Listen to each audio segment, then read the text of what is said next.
Hello, and thanks for joining me. Although we now tend to think that the shot fired in Sarajevo on the 28th of June 1914 led, almost inevitably, to the outbreak of the First World War, this was not in fact the case. A series of moves and counter-moves by the European powers that took place during July meant that at one point it seemed as though a pan-European war might be avoided. However, by the end of July 1914, armies across continental Europe were mobilising. One British nurse, 35-year-old Violetta Thurston, attended a military tattoo in Salisbury Plain. She wrote in her first autobiography, published in 1915, of how it was held on one of those breathless evenings in July, when the peace of Europe was hanging in the balance.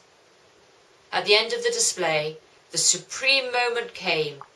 The massed bands had thundered out the first verse of the evening hymn. The refrain was taken up by a single trumpet far away. The last post followed, and then, I think, somehow, we all knew.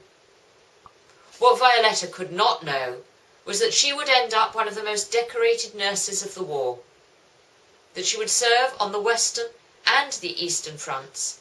She would be severely injured, see active service again during the Spanish Civil War, and she would lie about her age at the outbreak of World War II in order to enlist in the Women's Royal Naval Service when she was in fact 60.